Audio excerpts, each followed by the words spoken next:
मैं हूँ रियाद अंसारी। इस वक्त मैं महाराष्ट्र के ऐतिहासिक शहर औरंगाबाद छत्रपति संभाजी नगर से बात कर रहा हूँ। और देखिए, आज एक बहुत अहम जानकारी वक्फ बोर्ड को लेकर है। मेरे हाथ में एशिया एक्सप्रेस है, जो उर्दू अखबार जो औरंगाबाद से शाया होता है। बहुत ही मकबूल आम पेपर है, जो हमेशा नाइंसाफ़ी, जुल्म, ज़्यादती के खिलाफ आवाज़ को बेबाक तरीके से तहरीरी तौर पे आवाज़ से बुलंद करता है। इसके 5वें पेज पे एक न्यूज़ है, देखिए, कि महाराष्ट्र वक्फ बोर्ड के CEO, डिप्टी CEO और स्पेशल ऑफिसर सुपरिटेंडेंट ही इंसाफ की राह में रुकावट। पंचक्की सदर दफ्तर पर गैर मुअय्यना भूख हड़ताल व खुदसूजी का करने का शेख अहमद ने इंतबाह दिया। इन्होंने जो है तो उसका इंतबाह दिया। अब देखिए, एक बुजुर्ग शख्सियत है ये, और इसके बारे में थोड़ा सा पेपर के हवाले से आपको बता दूं कि नांदेड़ से न्यूज़ आ रही है। नांदेड़ खुसूसी नुमाइंदा भारतीय युवा जन एकता पार्टी महाराष्ट्र के रियासती नायब सदर व सियासी मुबस्सिर शेख अहमद, जो कई दिनों से दरगाह हज़रत पीर बुरहान की इनामी ज़मीन को जिसको एक खुद साख्ता मुतवल्ली ने आवाम को गुमराह करके वक्फ ज़मीन की ज़ाती मिल्कियत बताकर गरीब मासूम आवाम को धोखा देकर बेच दिया, इस वक्फ ज़मीन बेचने वाले खुद साख्ता मुतवल्ली के खिलाफ FIR दर्ज करने के ताल्लुक से मुसलसल जदोजहद कर रहे हैं, लेकिन आज तक इसकी कार्रवाई नहीं हुई। इस खुद साख्ता मुतवल्ली के खिलाफ एक्ट 1995 की 25A के तहत नोटिस जारी करते तकरीबन 2 साल का वक्फा गुजर चुका है, जब जिसको 52 की नोटिस कहते हैं। लेकिन खुद साख्ता मुतवल्ली के खिलाफ कार्रवाई करने के बजाय इस खुद साख्ता मुतवल्ली को बचाने की हर मुमकिन कोशिश की जा रही है। तो इसकी वो लगातार कोशिश कर रहे हैं। उन्होंने जो है तो वक्फ के ज़िम्मेदारान, CEO अफसरान, जिसमें जो है तो मुशीर अहमद शेख साहब, special office superintendent Khusru Khan साहब, जो है तो इनके ऊपर उन्होंने इल्ज़ाम लगाया है कि ये किसी के दबाव में काम कर रहे हैं। और इन्होंने ये कहा है आखिरी में कि अगर मेरे को इंसाफ नहीं मिला तो फिर मैं भूख हड़ताल की 23 जनवरी को इंसाफ की लड़ाई के लिए जमहूरी अंदाज से मैं बैठूँगा, और बहुत मजबूर हो, अगर मैं इंसाफ नहीं मिला या अगर मैं टूट गया, मैं मायूस हो गया, तो मैं ख़ुदकशी यानी कि खुदसूजी जैसा आग लगा के हवाले करना, अपनी जान को दे देना, इस तरह का मैं रद्द अमल का इजहार भी कर सकता हूँ। इस तरह की उन्होंने एक चेतावनी दी है, एक इंतबाह दिया है। अब सवाल, इन्होंने व्हाट्सअप के ज़रिए, SDM न्यूज़ चैनल के ज़रिए से कि आवाज़ अरबाब इक़्तिदार तक पहुँचे, वक्फ बोर्ड के ज़िम्मेदारान तक पहुँचे, मुसलमानों के तमाम ज़िम्मेदारों तक पहुँचे, या उन्होंने उसको व्हाट्सअप वीडियो बना के भी भेजा है। उसको भी मेरे आखिरी में आप देखिएगा कि उन्होंने किस तरह से अपने दर्द, गम और कितने मायूसी का एक इजहार किया है। वो वीडियो आपने मेरे बाइट ख़त्म होने के बाद आप देखेंगे। बहरहाल इसके ऊपर मैं यूँ कुछ कहना चाहता हूँ कि ये मामला पूरी तरह से क़ानूनी है और क़ानूनी लड़ाई भी चल रही है, तो इसलिए जब तक क़ानून का मुकम्मल फ़ैसला नहीं आता तो इस पर कुछ ज़्यादा मुनासिब नहीं है। लेकिन एक बात तो तय है कि जब मीटिंग में बात आ जाती है, नोटिस निकल जाती है, और जिस तरह के क़ानूनी कार्रवाई के अहकाम जारी किए जाते हैं, और उसके बाद अगर उस तरह की कार्रवाई अगर अमल में नहीं आती है, तो सवाल खड़े होना फितरी अमल है। क्योंकि एक बाज़ाब्ता रिकॉर्ड पर है ये सब चीज़ें, लेकिन फिर भी कार्रवाई नहीं हो रही है। तो बड़ा अफसोस की बात है। आज मुसलमान जो है तो पूरे मुल्की सतह पर वक्फ को बचाने की इसमें लगे हुए हैं, और सरकार पे इल्ज़ाम लगा रहे हैं कि हमारी ज़मीनों पे नाजायज़ नज़रें हैं, हमारी ज़मीनें चले जाने वाली हैं, मुसलमानों के साथ ज़्यादती होने वाली है, धोखा होने वाला है। इसको बचाने के लिए मस्जिदों में, चौराहे पे, पूरे हिंदुस्तान में धरने, मोर्चे भी निकाले जा रहे हैं। चलिए, बहुत खुशाइंदा बात है। लेकिन सवाल ये है कि अगर हमारे चिराग तले अंधेरा रहेगा, इस तरह की बातें अगर मंजर आम पे आएंगी, और खुलेआम जो है तो एक बुज़ुर्ग शख्सियत जिनका कोई ज़ाती मुफाद नहीं है, क्योंकि इससे पहले भी यहाँ पर हमने उनके 1-2 न्यूज़ को कवर किया है, तो मैं उस बिना पर बड़ी ज़िम्मेदारी से कह रहा हूँ। तो सवाल ये, फिर उनको इंसाफ कब दिलाएंगे? अच्छा, दोनों तीनों मुसलमान हैं, कोई ऐसा नहीं कि कोई हिंदू मुस्लिम का मसला है। तो जब हमारे वक्फ बोर्ड के जो ज़िम्मेदारान हैं या वक्फ के मेम्बरान हैं, एक अलग घर का मामला आता है, ज़मीन का मामला, जबकि यतीम गरीबों की ज़मीन है, तो इनको ये डर खौफ क्यों नहीं सताता है कि कल अगर हम इंतकाल कर जाए, कर अल्लाह की बारगाह में तमाम वक्फ के मेम्बरान से, ज़िम्मेदारों से अगर सवाल तलब करे कि एक मामला तुम्हारे वक्फ बोर्ड के अंदर आया था नांदेड़ से, तो तुमने इसके ऊपर मेरे डर से, मेरे खौफ से और यतीमों की ज़मीनों को जो भी है गुरबा की मस्जिद को जब बचाने के वास्ते तुमने मुनसिफाना अमल क्या किया था, तो आप जवाब क्या देंगे? ये बड़ा सवाल है। ये सवाल दुनियावी एतबार से भी बड़ी अहमियत का हामिल है और आखिरत के एतबार से भी बड़ा हामिल है, क्योंकि वक्फ का जो इदारा है ये बिल्कुल ये वक्फ की ज़मीनात जो गरीबों, यतीमों, मिस्किनों के नाम पर एक अतिये में दी गई है और अल्लाह के घर के लिए दी गई हैं, खानखाह को लिए दी गई हैं, बुजुर्गान औलिया की बारगाह उनकी खिदमत के लिए जो मतवल्ली हजरात होते हैं, खिदमतगार होते, कुछ अलग अलग शक्लों में उनके जो तो उनको भी दी गई हैं, उनको भी अता की गई हैं। तो अब अगर इसका यूटिलाइज अगर सही इस्तेमाल हुआ तो यकीनी बहुत काबिल फ़ख्र की बात है, बहुत खुशी की बात है। लेकिन जैसे अखबारात में ख़बरें आती हैं, जैसे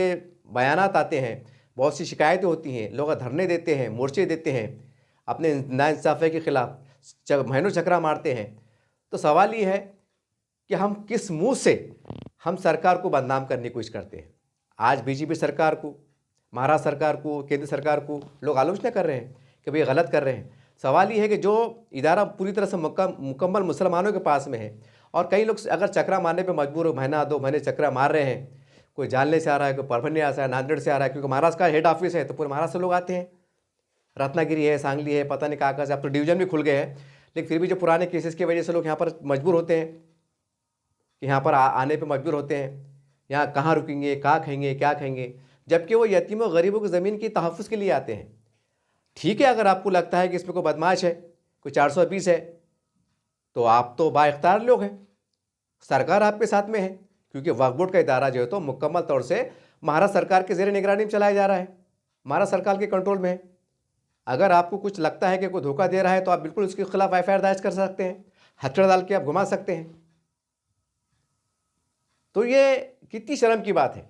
जब ये धरने पे बैठेंगे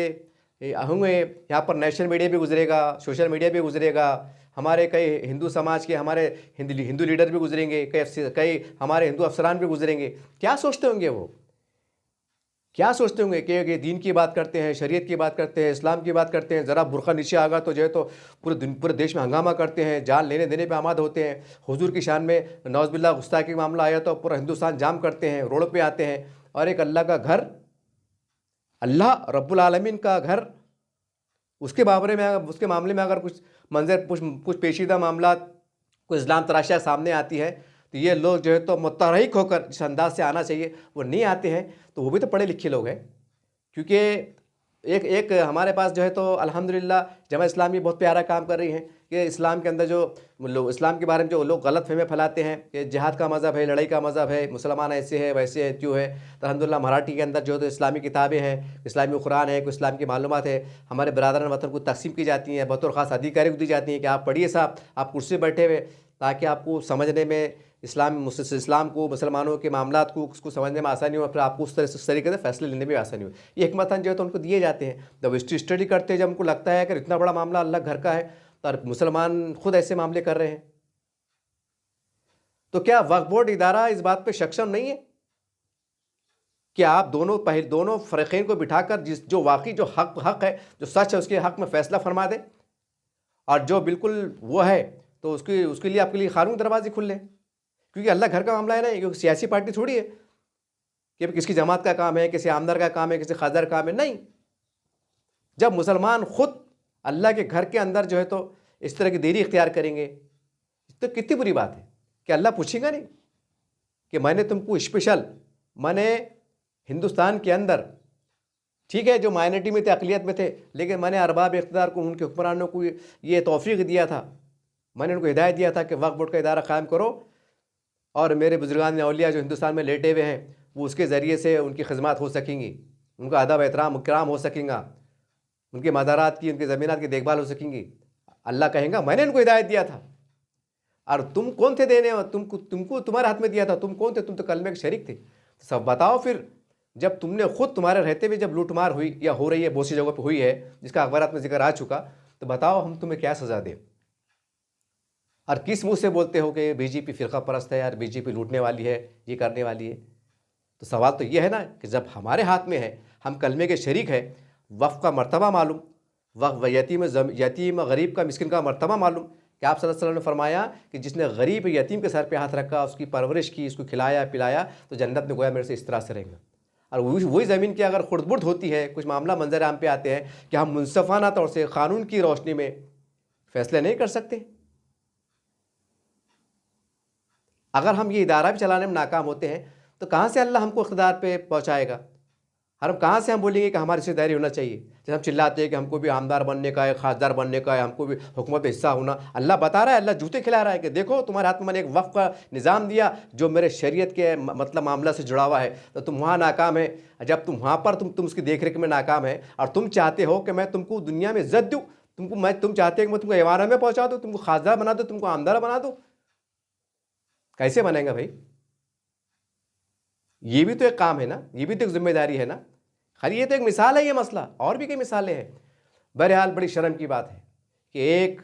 नेक काम के लिए, जो भी काम है के लिए, मस्जिद के लिए, ये बुज़ुर्ग शख्सियत शेख अहमद साहब जो है, तो ये इस उम्र में इंतबा देते हैं कि अगर मेरा काम नहीं होता है तो मैं बिल्कुल जान देने पे आमादा हो जाऊँगा। इस तरह की बेज़गारी का इजहार करते हैं।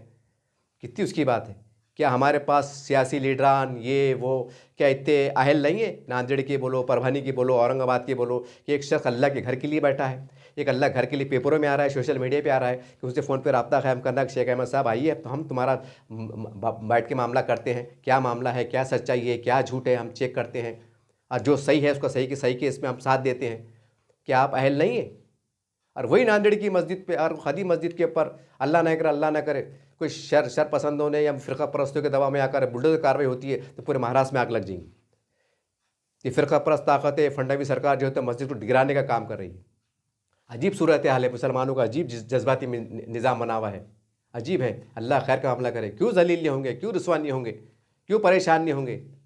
ठीक बात नहीं है। बहरहाल ये वीडियो के ज़रिए मैं जो पैगाम देना चाह रहा हूँ कि ये शेख अहमद साहब तो है, ये बैठने वाले हैं, तो मैं औरंगाबाद के तमाम मुसलमानों के लीडरान से, सियासी हो, समाजी हो, जो उम्मत का दर्द रखते हैं, आपसे गुजारिश ही, अल्लाह घर का काम है। इसी तरह से और भी दीगर मसले मसाइल हम मुसलसल जाते आते रहते हैं, लोग परेशान होते हैं, तो आपसे गुजारिश है कि वहाँ और बेहतर निज़ाम क्या कर सकते करने की कोशिश कीजिए। हालांकि ये साल 2 साल में इंशाअल्लाह बिल्कुल इसमें कोई शक नहीं है कि इंतजामात में बेहतरपन आया है, साफ शफाफपन भी आ रहा है धीरे धीरे, लेकिन जिस तरीके से आना चाहिए वो नहीं आ रहा, ये भी सच्चाई है।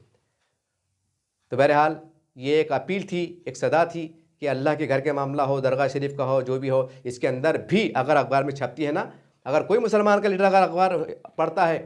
औरंगाबाद टाइम्स एशिया पढ़ता है, उसको लगता है कि यहाँ पंचक्की में हड़ताल चल रही है, एक कोई आंदोलन चल रहा है, वो मस्जिद का मामला है, तो ये मत कहिए कि गंगापुर का है, वैजापुर का है। एक मिसाल मैं आपको दे रहा, ये चाहिए कि ये मेरे अल्लाह के घर का मामला है, तुम खुद कार लेके पहुँच जाना, क्योंकि अल्लाह घर का मामले के वास्ते जा रहे हैं आप। याद रखो, है मुसलमान के जिम्मेदार हो, अल्लाह तुमसे पूछेगा कि जब तुम्हारी पार्टी की जब मुसीबत आती थी,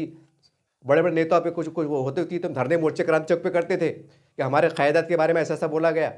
तुम दुनियादारी के वास्ते धरने मोर्चे निकालते थे, पैसे दे लगाते थे, वक्त लगाते थे। और आज मेरे घर का मामला कोई अगर 4 मुसलमान अगर बैठते हैं इंसाफ के लिए, तो तुम वहाँ पहुँचे क्यों नहीं थे? अगर किसी मामले होती तो पर उसकी आवाज़ जो तो पार्लियामेंट में, ऐवानों में, मीडिया में उठाते थे। और जब मेरे घर का मामला आता है, जो कुछ जिम्मेदार का इंसाफ की तलब करते थे, तो वहाँ जाते क्यों नहीं थे? क्या तुम्हें शर्म आती थी कि तुम्हारा उनसे कोई रिश्ता नहीं था? फिर कि ये नारा क्यों लगाते थे, तेरा मेरा रिश्ता क्या, ला इलाहा इल्लल्लाह, क्यों ढोंग ढतुरा नाटक करते थे कि अल्लाह जूते नहीं मारेगा? तो तमाम मुसलमानों से मैं गुजारिश कर रहा हूँ कि आज के बाद अगर अपने पंचक्की पे कोई अगर पेपर में भी न्यूज़ आती है, तो सबका काम है कि सबका पहुँचना, क्योंकि दीन का काम है।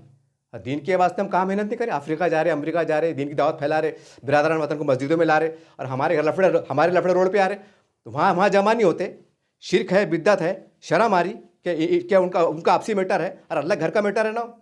अगर हम इंसाफ नहीं दिला सकते, इदारा हमारे पास में, वक्फ बोर्ड हमारे पास में, तो फिर किस तरह की मजबूती है हमारे पास, और काई की सलाहियत है हमारे पास, और क्या सोच है हमारी?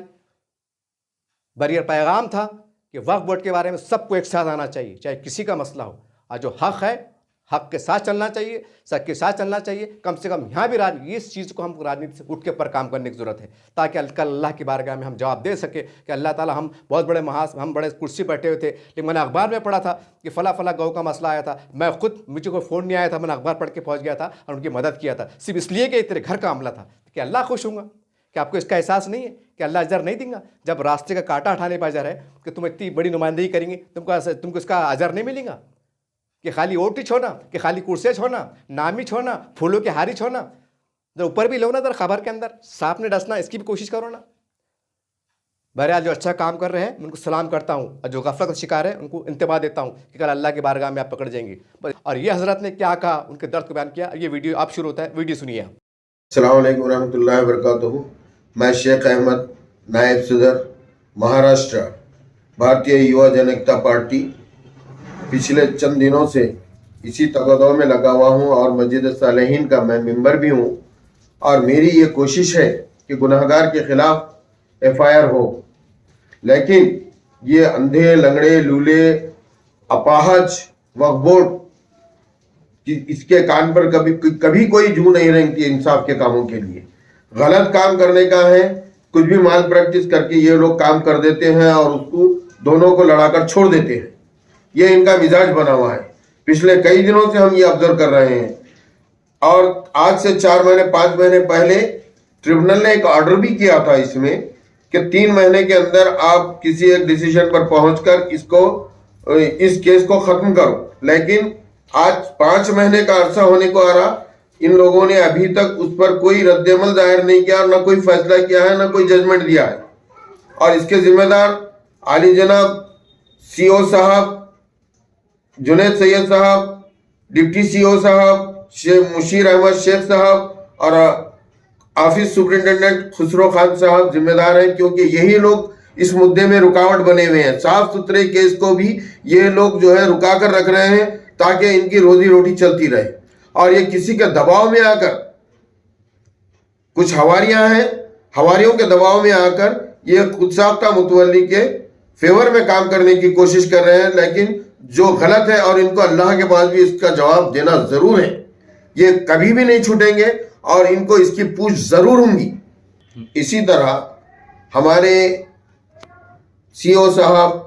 मोहिउद्दीन तहसीलदार साहब ने एक 52 की नोटिस आज से 2 साल पहले इशू किए थे। उस पर भी आज तक ये लोगों ने कोई FIR नहीं करवाए। इसलिए मैं ये चाहता हूं कि ये 23 जनवरी से मैं अमरन उपोषण के लिए, भूख हड़ताल के लिए पंचक्की वक्फ बोर्ड पर अपनी भूख हड़ताल 23 जनवरी 2026 से शुरू कर रहा हूं, ताकि वहां पर कोई भी हालात क्यों न पैदा होते हों, लेकिन मैं जब तक कि किसी नतीजे पर नहीं पहुंचूंगा मैं अपनी भूख हड़ताल को खत्म नहीं करूंगा।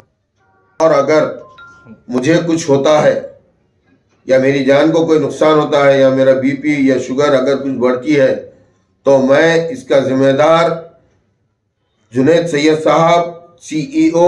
और मुशीर अहमद शेख साहब, डिप्टी CEO खुसरो खान साहब, ऑफिस सुपरिटेंडेंट इसके जिम्मेदार रहेंगे। और काजी समीर साहब भी जो है इसमें जो सुस्ती जो बरत रहे हैं इस मामले में, और ये मामले को जल्द से जल्द निपटने की कोशिश नहीं कर रहे हैं, लिहाजा मैं उनको भी गोशगुजार कर देना चाहता हूं कि आप भी मेरे इस मामले में आप भी पूरे जिम्मेदार रहेंगे।